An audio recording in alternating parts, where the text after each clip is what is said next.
economic mess that the country is currently engulfed in as a result of the terrible leadership that we have had at the helm of affairs since 2017.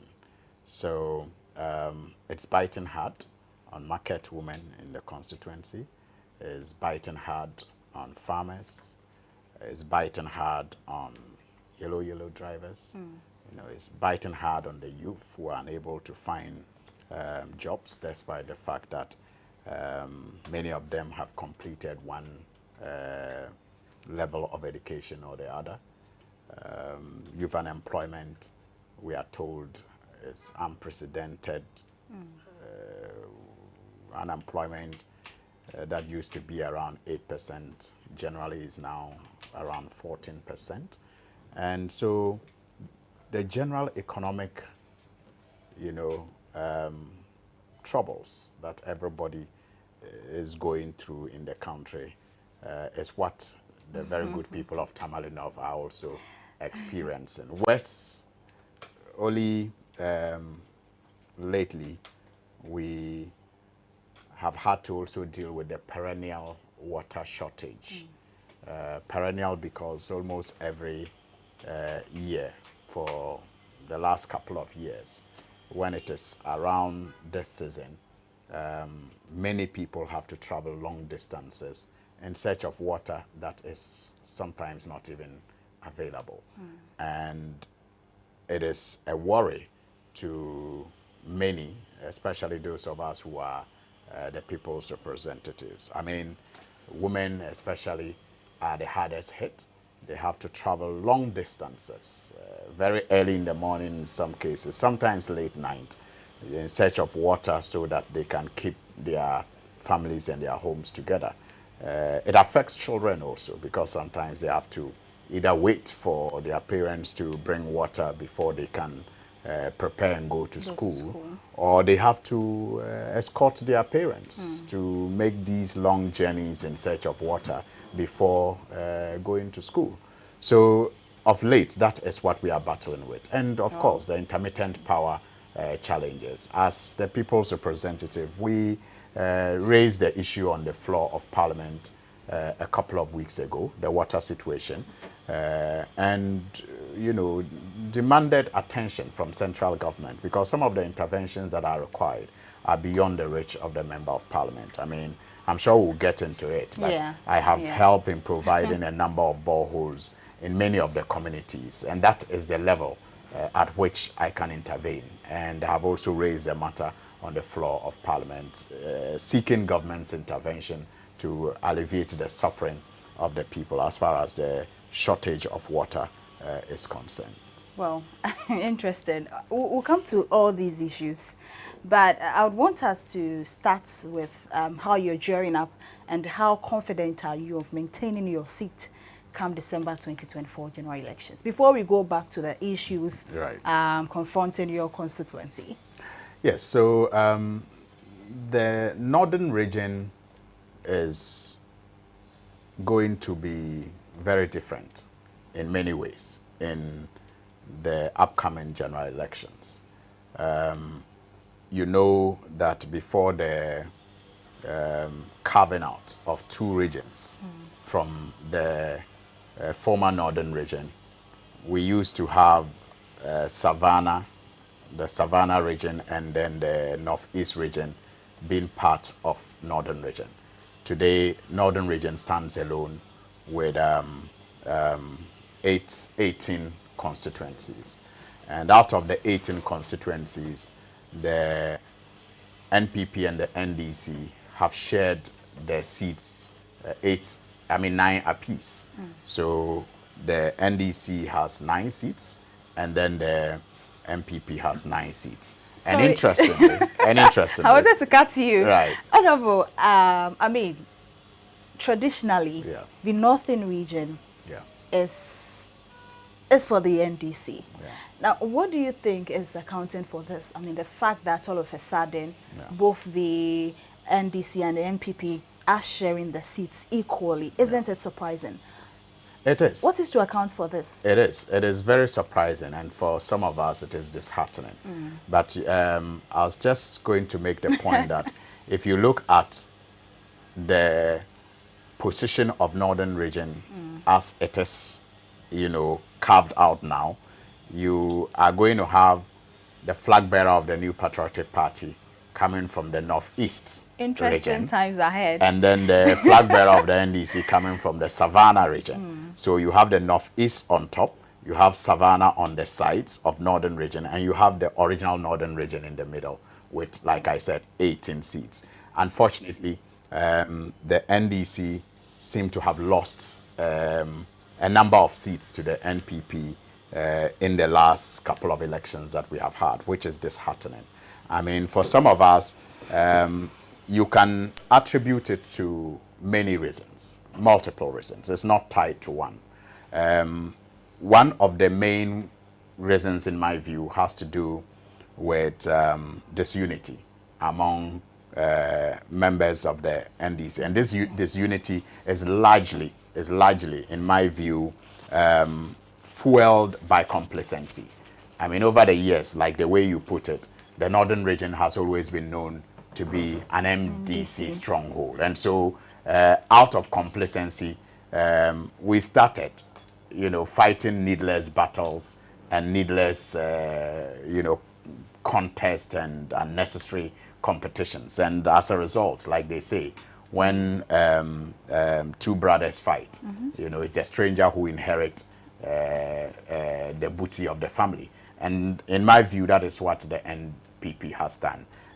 In the midst of our disagreements as members of the NDC in the region, we have left our barns open, and they have simply taken advantage of that. But the signs are good.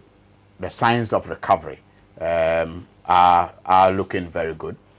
We all seem to have come to the realization that it is unacceptable for us to be sharing seats with, the NPP at this time of our democracy. I mean, the NPP will tell you factual inaccuracies about why they are gaining strength. For example, you hear some of them say that, oh, it is because in the past, chieftaincy was the reason why the NDC used to win.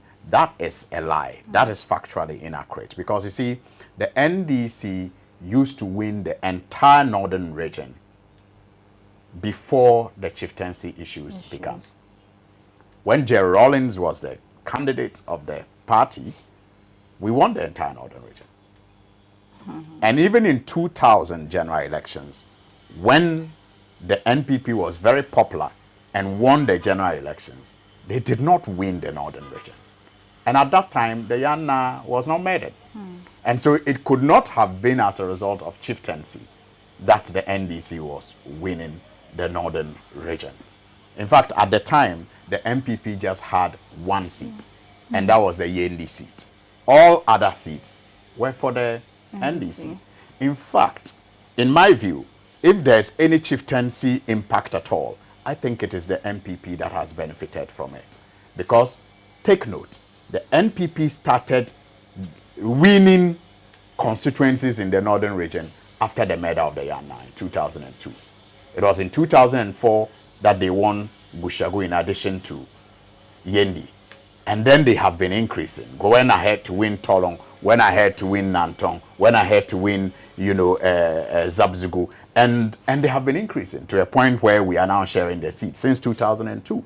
But before that chieftaincy dispute, they had only Yendi, to boast of as their stronghold. So it is a lie when they tell you that the NDC used to win because of chieftaincy. In fact, they have now been winning, in my view, because of chieftaincy. Again, they will tell you that, oh, it's because of the Baumia factor. But that's also not true. I mean, people in the Northern region, I will tell you, have a default love for the NDC and for His Excellency John Dramani Mahama. Because, why? They relate better to his story of growth and the contribution of his family than they relate to the Baumia family. E.A. Mahama was a celebrated farmer. you know, in the northern region. And so it is very common for you to come across elderly people who will tell you, you know, their experience working with him, working on his farms, and working, you know, on some of his businesses. And so they know, they remember John Mahama and his brothers. They remember him when he was even teaching at Ghana School, you know, and all of that. So they have that affinity towards him when it comes to, I would say, the default love setting of the people of the North. So it is not about me. I think that it has largely been as a result of the NDC becoming complacent in the region and focusing on less important things that will help the party to grow, and rather focusing on, you know, unnecessary competition amongst ourselves. And that has led, I mean, giving room to the NPP to penetrate and win some of these seats. And again, another factor in my view is the very, very vicious and unprincipled campaign that the NPP sometimes wages. I mean, certain things that the NDC will discourage, you know, will not promote in our politics. The NPP doesn't feel shy to do that, unfortunately.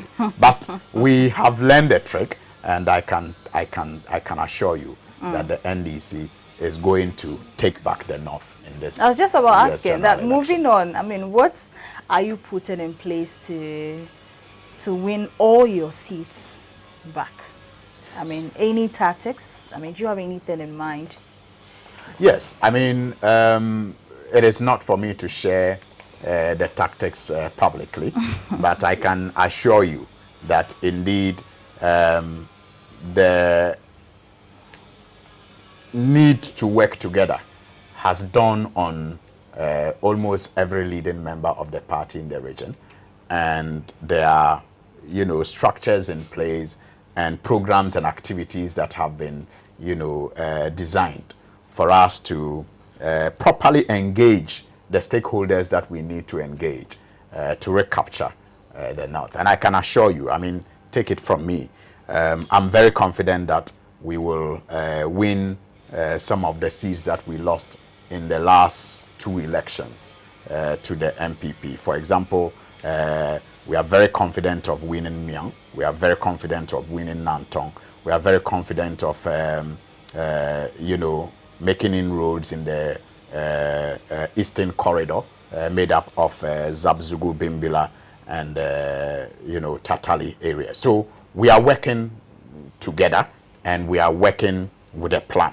And I'm very confident that the North will take back its pride of place in the organization of the NDC.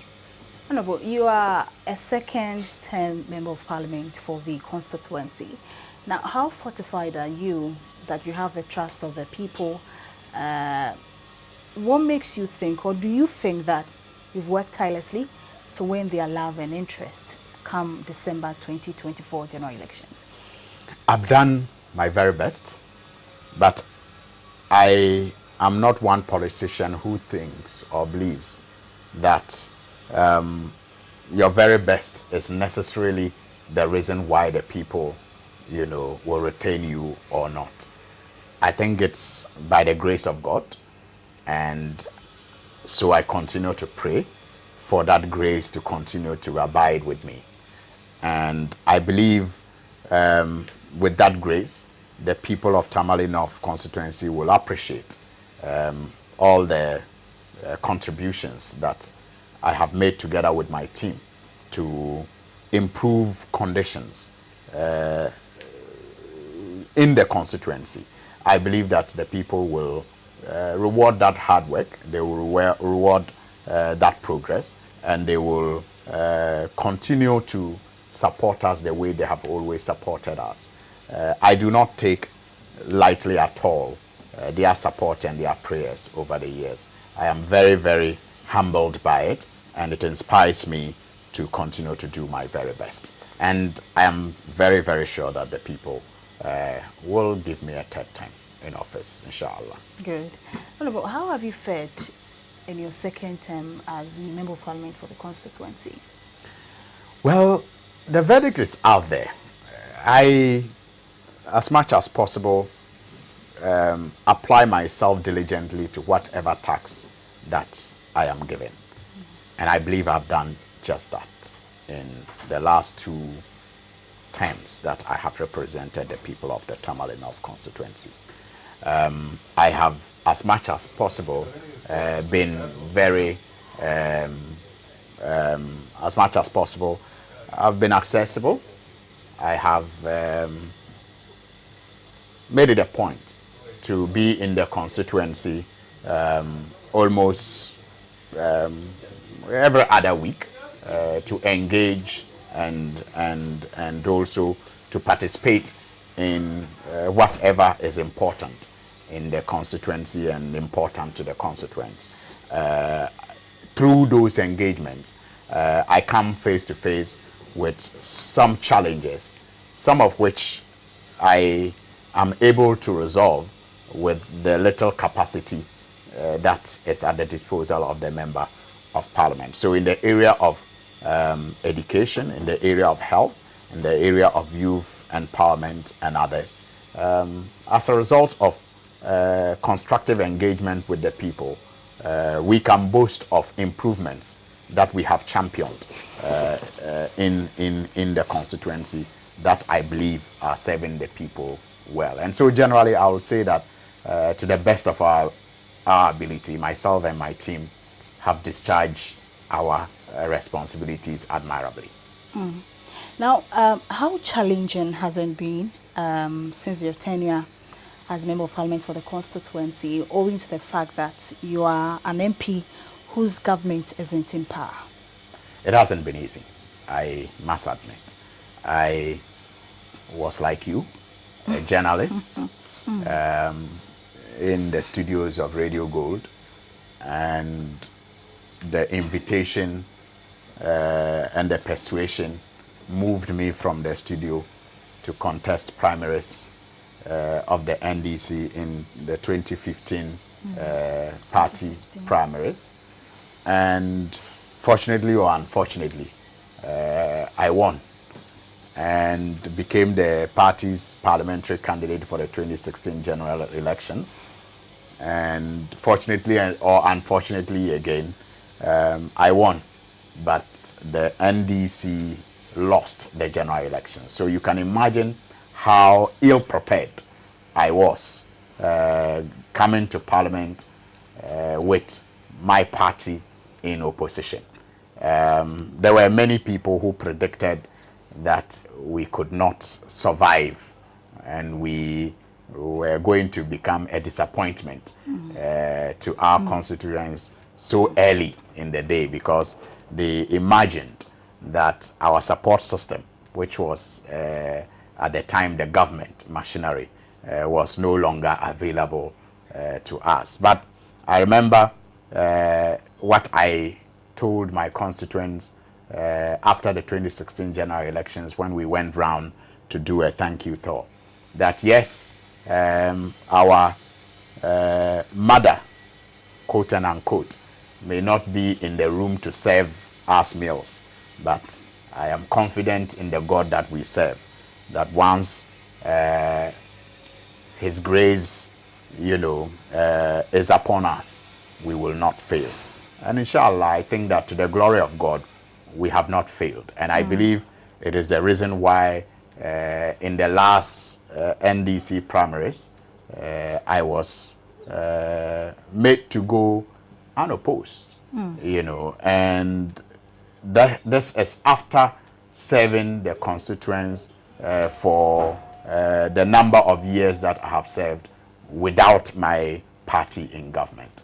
And so it is my hope that inshallah 2024 will usher the NDC back into power with His Excellency President Mahama at the helms of affairs, and all the sacrifices that we have made over the last 7 to 8 years to bring about improvement and growth in our constituency and in our party will be appreciated and given the push for us to do more than we have done.